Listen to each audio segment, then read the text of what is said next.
Con la palabra violencia me pasan cosas parecidas que con la palabra cultura. Uno habla de tantas cosas que terminan hablando de ninguna. Fíjense, por ejemplo, la gama de posibilidades que tenemos con violencia. Violencia política, violencia social, violencia policial, violencia en las cárceles, violencia en el fútbol, violencia familiar, violencia doméstica, violencia de género, violencia sexual. E incluso con otros conceptos más o menos cercanos. Por ejemplo, el famoso de inseguridad. Inseguridad jurídica, inseguridad social, inseguridad laboral, inseguridad vial. Y además esas frases de sentido común, esas frases hechas del tipo hay tanta inseguridad que si salís a la calle te matan, no podés salir a la calle, y estamos diciendo eso en el medio de la calle. Evidentemente con estos conceptos y con estas categorías algo tenemos que hacer, desmontarlas, analizarlas, criticarlas, discutirlas. Para eso es que hoy estamos acá.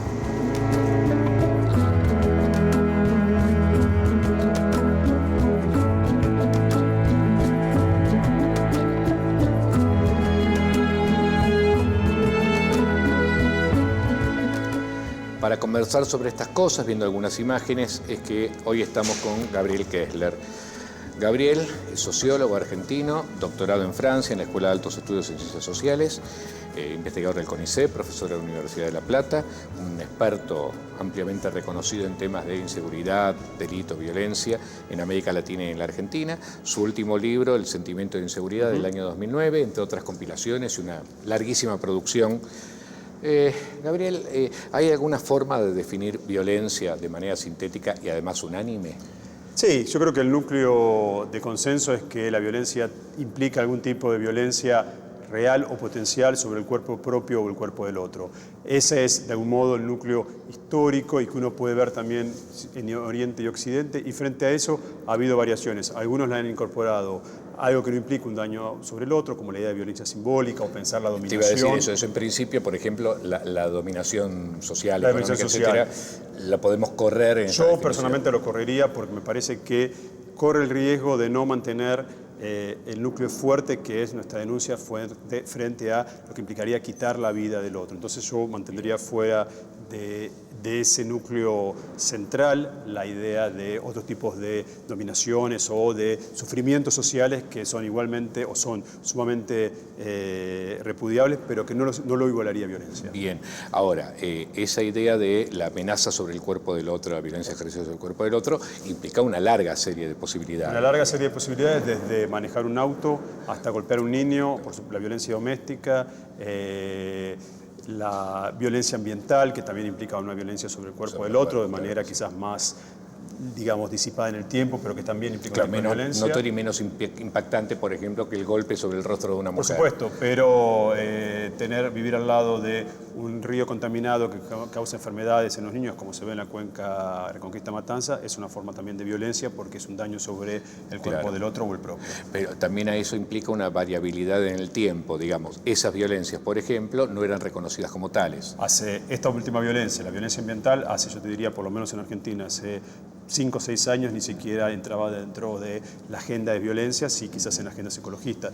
Golpear a una mujer, que hoy es por supuesto un delito, quizás hace no tanto tiempo la violencia doméstica en Argentina, hasta mediados de los 80, tampoco entraba dentro de delitos.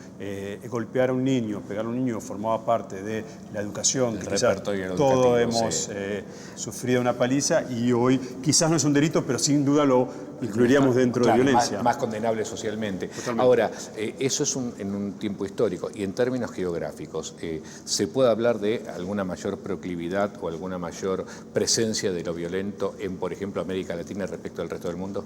¿Hoy o en el pasado? Hoy. Hoy sí.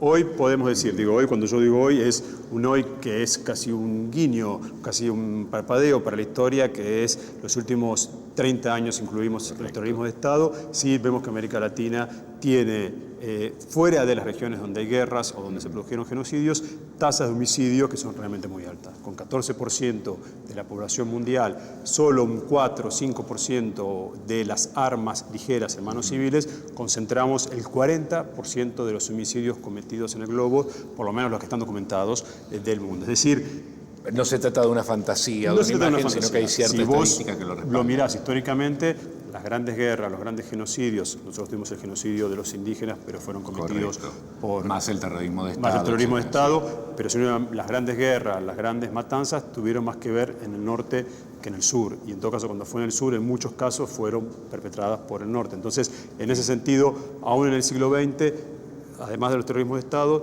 en América no tenemos prácticamente guerras importantes. Digamos, hubo algunas guerras, pero grandes matanzas entre pueblos hermanos. Pero esto, la presencia de delito, inseguridad, narcotráfico, policías, etcétera, sí estaría señalando un mapa de mayor presencia de lo violento. Pero ahí hay que tener un dato muy importante. ¿Por qué el narcotráfico está presente en América Latina? Porque tiene al lado al principal consumidor, que es Estados Unidos. Claro, entonces, claro. Y una segunda cuestión, ¿por qué también México tiene hoy una situación enorme de violencia? México no tiene fábrica de armas. Se supone que hay fábricas... Me lo decían en México. Se supone que hay fábricas subterráneas, pero lado. se calcula que al menos, los cálculos más precavidos, 16 millones de armas que provienen de Estados Unidos, y solo en la frontera de México, en los puestos de frontera, se calculan que hay 17.000 puestos de venta legales, desde Walmart hasta las ferias de armas usadas. Entonces, norte y sur están completamente interrelacionados, más allá de que en el sur se sufra violencias cuya interrelación tiene que ver con el norte, es decir, no es necesariamente causado por las políticas del sur, sino en muchos casos tiene que ver con políticas del norte, y que el sur también, seamos concretos, tampoco tiene a veces la valentía política en muchos casos de hacer algunas medidas que podrían disminuir estas violencias. Y en todo eso, en ese mapa de creciente violencia latinoamericana, las dictaduras... En los últimos años yo diría estable. Estable, perfecto, pero de una presencia sí mayor en relación con el resto del mundo. Las dictaduras, el ciclo de la violencia política, ¿tiene algo que ver? Yo incluyo las violencias desde las dictaduras, de las últimas dictaduras de los años 70 en adelante, y algunas aún más tardías en América Central. Yo lo incluiría dentro de este ciclo de los últimos 30, 40 años. Lo estás incluyendo en el comienzo. En el comienzo. Sí, lo comienzo. Entonces, ¿el comienzo es simplemente cronológico o es causal también? Mirá, yo creo que en América Central está bastante bien determinado esa continuidad entre violencias políticas y terrorismo de Estado y la violencia actual, por la simple razón lo que va de la guerra de Guatemala. De la guerra de Guatemala, exactamente, porque hay estudios que han mostrado una continuidad de poblaciones desplazadas, de cargamentos de armas, de personas que quedaron sin ningún tipo de trabajo porque estaban dentro de, ya sea agrupaciones armadas o paramilitares. Sí. Ahí se ve la continuidad clara. En América del Sur, y para ser más específico, en la Argentina, es necesario todavía que afinemos un poco los vínculos causales para marcar una y otra. Porque si vos mirás en Argentina, estadísticamente, vos mirás, no tenemos estadísticas de la época de la dictadura de crimen común, pero desde mediados de los 80 que hay algunas estadísticas confiables, uno ve que hay un paulatino crecimiento del delito contra la propiedad, me refiero a ese tipo de delitos, que desde mediados de los 85 comienza a aumentar.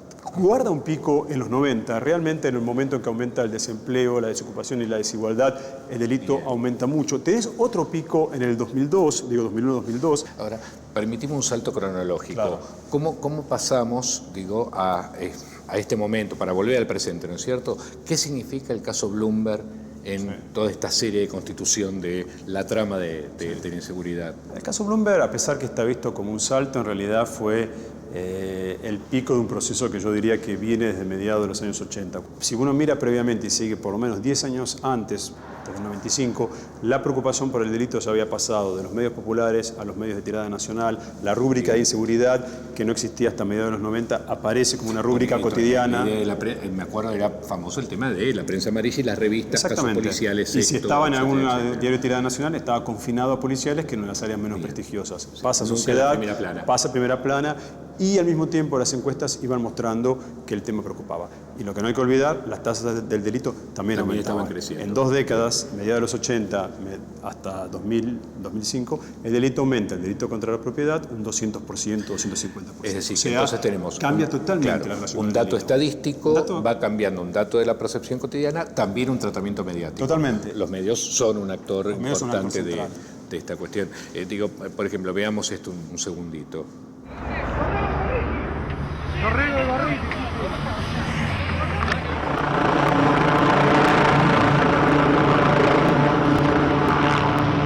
Caminando y venía el policía corriendo a los delincuentes y me vio el policía, me tiró, me dice agachate porque el tiro te va a vos en la cabeza.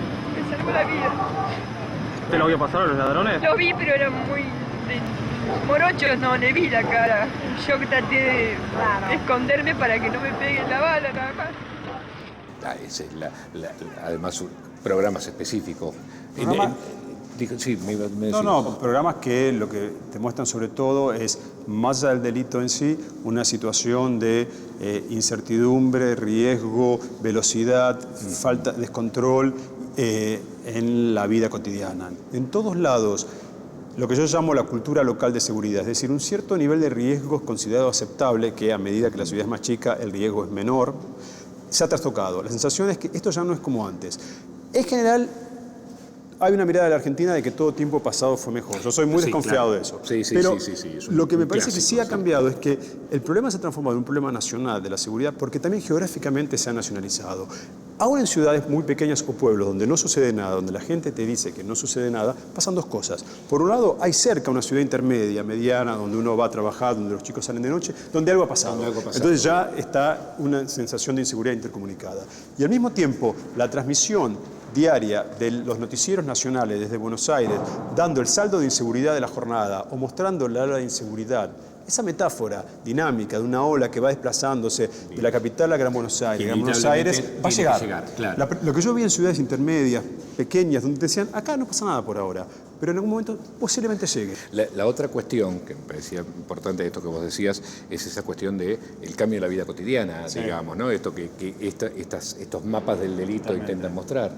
Porque en realidad el cambio más importante que uno ve en los últimos 8 o 10 años es que se pasó de centrarse en estadísticas sobre el delito, sobre la criminalidad, que de algún modo estaban ya en los años 80, 90, a estadísticas donde a la sociedad se le retroalimentan imágenes de la amenaza que siente, ya sea datos sobre el temor que siente la sociedad o cómo considera que el delito es un problema importantísimo. Entonces, si te parece que el 80% de los argentinos... Eso te reemplazan el dato del delito por la encuesta sobre el delito. Pero sobre todo que te retroalimenta la idea de la amenaza. O sea, presupone que hay un delito importante y lo que te está diciendo es, miren el estado en que estamos. Esa imagen de la encuesta tiene un nuevo correlato que es un uso de una herramienta que primero es una herramienta que siempre existió, una herramienta policial. El delito como herramienta policial. Primero los policías lo hacían a mano con las cuadrillas, etcétera, a una forma que se fue sofisticando con el acceso a los software que tenían, digamos, las ciudades, y a estas formas que son mucho más bastardas y irresponsables políticamente, donde cada uno en una especie de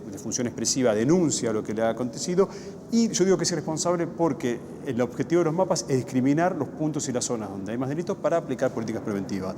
Estas imágenes de una ciudad donde en todos lados hay delito retroalimenta el sentimiento de inseguridad porque justamente da la imagen que en ningún lugar hay seguridad. Es decir, la vieja idea de en tal lugar no vayas de noche se transforma, que implicaba podés ir de noche por todos los otros lugares. Esto implica una idea de no podés salir a la calle. Si no hay fronteras entre zonas seguras e inseguras, quiere decir que la amenaza es omnipresente día y noche sobre nosotros. Claro. Esa amenaza omnipresente sobre nosotros retroalimenta las políticas más punitivas, porque está diciendo hay una amenaza velada que uno no sabe cuál es, de la cual no hay posibilidad de estar al abrigo ni temporalmente ni espacialmente. Entonces eso en general retroalimenta las angustias, pero también la posibilidad de dar mano a políticas punitivas. Es decir, esto lo que alimenta es una demagogia punitiva porque está diciendo aquí hay amenazas sobre cualquiera a que llegue a sus casas.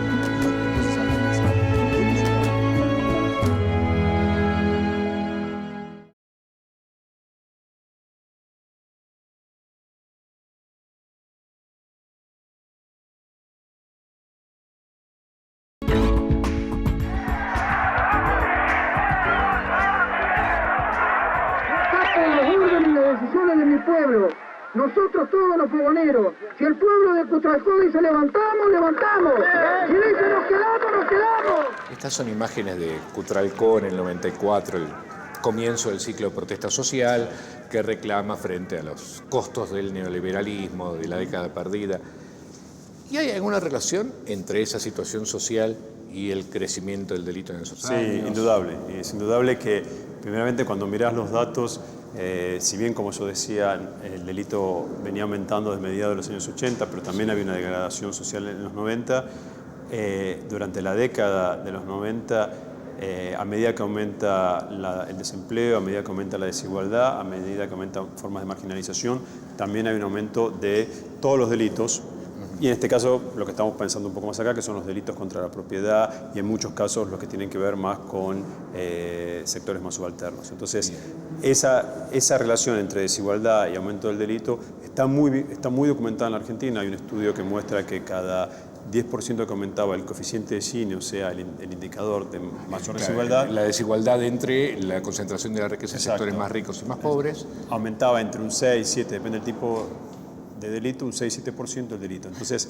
esa relación está. Nos falta trabajar las mediaciones. Correcto, porque, primero, es desigualdad, no pobreza. Es desigualdad. Decir, la pobreza puede aumentar, pero la hipótesis es que se aumenta la pobreza de toda la sociedad. Exactamente, porque lo que se ve más el énfasis es la relación entre lo que se llama la pobreza relativa, es decir, la situación relativa en dos sectores. Porque vos en los 90 tenés, por un lado, un empobrecimiento masivo y por otro lado tenés un enriquecimiento y una circulación de bienes de consumo. Entonces, cuando más bienes circulan en una sociedad, más oportunidades de delito se generan. Claro, es la exhibición del objeto además, que puede ser además, robado, no solamente además de la exhibición, hay también una cuestión, yo te diría, hasta numérica, que es, hay más cuestiones que pueden ser, hay más blancos. Claro. ¿Qué es lo que está pasando ahora cuando vos tenés muchos bienes de alto valor y de bajo peso, como por ejemplo los iPhone, los BlackBerry, etcétera, que están aumentando en casi todo el mundo, en Japón, en Europa, en Norteamérica, los hurtos?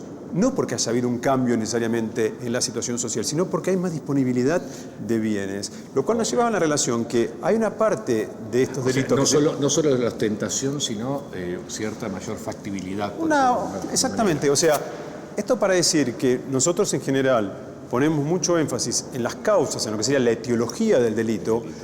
Una parte, por supuesto, es una pregunta que no podemos renunciar, pero hay una parte que no tiene nada necesariamente que ver con algún tipo de causa que implique que detrás del delito hay una personalidad o hay una identidad particular. Nosotros estamos demasiado presionados por la mirada legal que piensa que la ley es una frontera que divide personas y no necesariamente actos implican identidades diferenciadas. Claro, claro. Ahora, en todo este paquete, este problema tan duro, ¿cómo funciona la policía? Digo, lo que estamos viendo, las famosas imágenes del crimen de Costequi y Santillán en el 2002. ¿Cómo funciona la policía en todo esto? Esa imagen es quizás una de las imágenes de los últimos años más abrumadoras, más trágicas, donde está un joven asesinado, su sangre y la risa.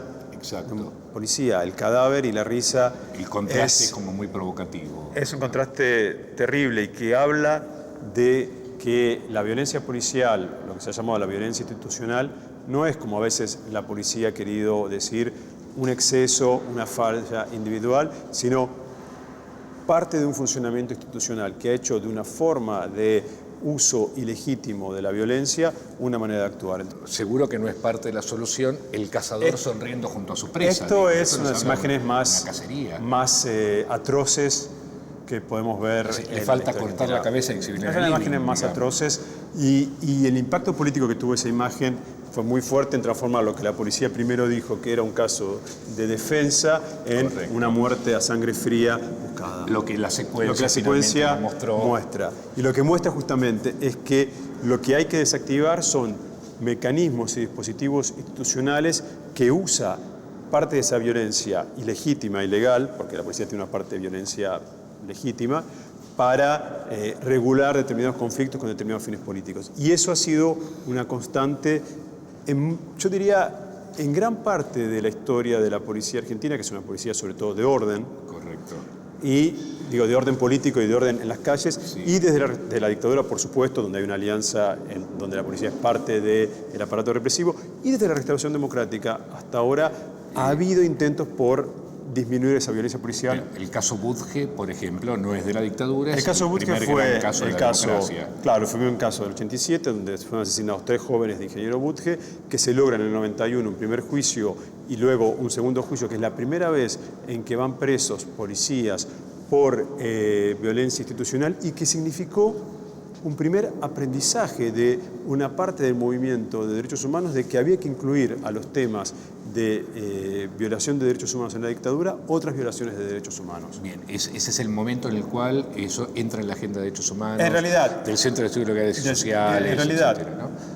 En realidad, es el CELS y es gente de, por ejemplo, el equipo de Antropología Jurídica de la Facultad de Filosofía y Letras, que articulan su lucha por los derechos humanos ligado al terrorismo de Estado con la lucha contra la violencia policial. Esa articulación se da ahí y yo creo que es esa articulación la que posibilita sobre todo que el caso de Ingeniero Budge no quede impune como han quedado otros anteriores y otros posteriores. Ahora, vos dijiste 3 jóvenes en Ingeniero Budge, como estos 2 jóvenes en el Puente Pueyrredón. Y cientos de jóvenes asesinados. Te iba a decir, ¿hay recurrencia en que los sujetos son los jóvenes?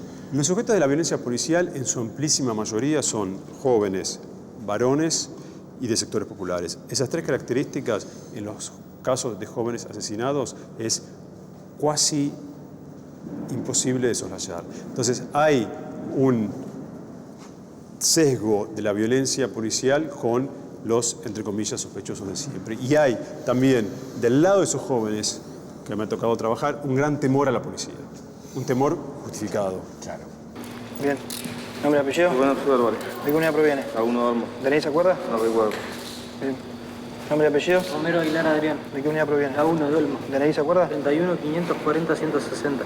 5, 6, 7, 8, 9, 10, 11, 12, 13, 14, 15, 16, 17, 18. Mira las caras. Sí. Ese desfile son chicos. Yo pensaba eso cuando miraba, tienen la edad y el aspecto de mis alumnos y pensaba también que es increíble que la humanidad no haya podido inventar algo diferente a la cárcel sabiendo lo nefasto que es para todos. Y también que es una deuda de nuestra democracia. Para los chicos. Para los chicos, sí, ¿no? sin duda. Y también es una deuda de nuestra democracia y yo diría también de nosotros como intelectuales o académicos, porque de ser un tema central en el pensamiento social y político hasta hace 3, 4 décadas, la cárcel hoy no le importa casi a nadie. Nadie duda que no sirve para nada, pero la idea es que mantenga a la gente apartada en la mayor parte del tiempo posible. Esta gestión de riesgos, como el mapa que veíamos antes, la cárcel es una forma de gestión, lo que se llaman la segregación punitiva. Bien, pero no la gente. Mirá, es impresionante ver esos jóvenes y esos barrotes, sabiendo como sabemos... Mira esa cara. Nene, es un Sí, niño. Es un Podría nene. ser una colonia... Sí, exactamente. Ahora, imagino aquel que nos acompaña en esto y dice, bueno, sí, serán chicos, pero son delincuentes. Sí. Pero no hay una asociación, esa asociación lo planteamos antes, ¿es una asociación estereotípica o hay una relación estadística concreta entre mayor delito entre los jóvenes? Mira, para ser totalmente sincero, hay un poco de verdad en todo, pero hay que poder ponerlo en contexto. ¿A qué me refiero? El delito aumenta en la Argentina en las últimas 2 décadas alrededor de un 250%. Quiere decir que todos los delitos aumentaron. De esos delitos hay una parte, la más grande, que son delitos contra la propiedad. De esos delitos contra la propiedad y algo de lo que se llaman delitos contra las personas, que pueden tener una violencia sobre el cuerpo físico, Correcto. hay una parte importante que son los delitos más callejeros, los delitos que tienen un componente, para llamarlo de algún modo, de estrategia de supervivencia. Esos delitos, en todos los lugares del mundo y en toda época, no van a ser cometidos ni por vos ni por mí si queremos conseguir ingresos de manera ilegal, haríamos otras cosas, sino que eso, al tener algo que no necesita ni mucha preparación, ni contactos, y con un botín bajo ya implica alguna ganancia, en general tiene un componente mayor ligado a sectores más subalternos. Bien, Entonces, jóvenes y subalternos. Jóvenes y subalternos. Puede haber un consenso social respecto de que estos chicos son todos delincuentes. Pero otro consenso también es que de la cárcel lo único que hacen es reproducirse en tanto Mirá, que... hay un dato delincuentes, que a mí me impresiona mucho, que está demostrado para la Argentina, que muestra que alrededor del 70-80% de la población carcelaria adulta, esos jóvenes, provienen ya de los centros, institutos y distintas instituciones de privación de libertad para menores. Lo que te está diciendo claramente Es una fábrica. Es una fábrica. Es decir, si tú pasaste por ahí, si vos pasaste por ahí, muy posiblemente vayas a ese otro lugar. Y no por una especie de carrera delincuente que comienza de muy joven y termina adulto. Eso está totalmente mostrado que es falso, sino porque hay un apartamiento de las oportunidades. Claro, si no sería esa idea de la determinación genética según la cual o de la llevas carrera, en la sangre. o de la carrera. La idea de que empezaste una carrera joven y terminas en la carrera adulta. Lo que está mostrado es instituto de privación de menores, estigmatización, no acceso al colegio secundario. Cuando volvés a tu casa te miran raro, el colegio quedas marcado como si volvés, como que estuviste en algún instituto de menores. Al mismo tiempo ahí te juntás con gente, también es cierto eso, donde podés planear algún tipo de acción futura. Y entonces, menos oportunidades, más segregación punitiva, va a llevar a que haya una casi continuidad entre esa población que vimos ahí, esos jóvenes, y la proveniencia de muchos de ellos, un 80, 70% de institutos que lo único que hicieron fue echar nafta a una pequeña chica. Ahora, hay otra asociación, y a ver si la podemos charlar muy brevemente, esta idea de que además estos chicos son todos drogadictos, por supuesto, ¿no es cierto? Digo, y eso deriva en el fantasma de la colombianización y el peso del narcotráfico, etcétera. Ahí tenemos como dos problemas y dos temas a deconstruir. Primero, Argentina jamás Puede ser Colombia-México. jamás no hace ni Colombia, ni México, ni Brasil, ni Centroamérica, ni nada. Por muchas razones, pero una muy importante, esos países tienen un rol central en las rutas hacia el principal consumidor de Estados Unidos. Argentina no. No lo tiene. En primer lugar. O sea, lo otro podemos discutir, pero no tiene nada que ver. No hay ningún interés de ninguna organización, sea violenta o no, porque hay organizaciones de la droga que no son violentas en España, por ejemplo, o en casi toda Europa, pero no pasan por ahí. Eso no va a ocurrir. Muy bien. El sur nos protege, sin duda. Y en segundo lugar, pensar que el consumo de drogas lleva necesariamente al delito es una falacia que está enormemente demostrada. Enormemente probada. Enormemente probada. La pregunta es qué tipo está claramente probada, porque ahí vos tenés como dos problemas. Uno es pensar que la droga te genera una disminución de la inhibición y por lo tanto salís a robar, y ahí es solamente algunas drogas y sobre todo algunos medicamentos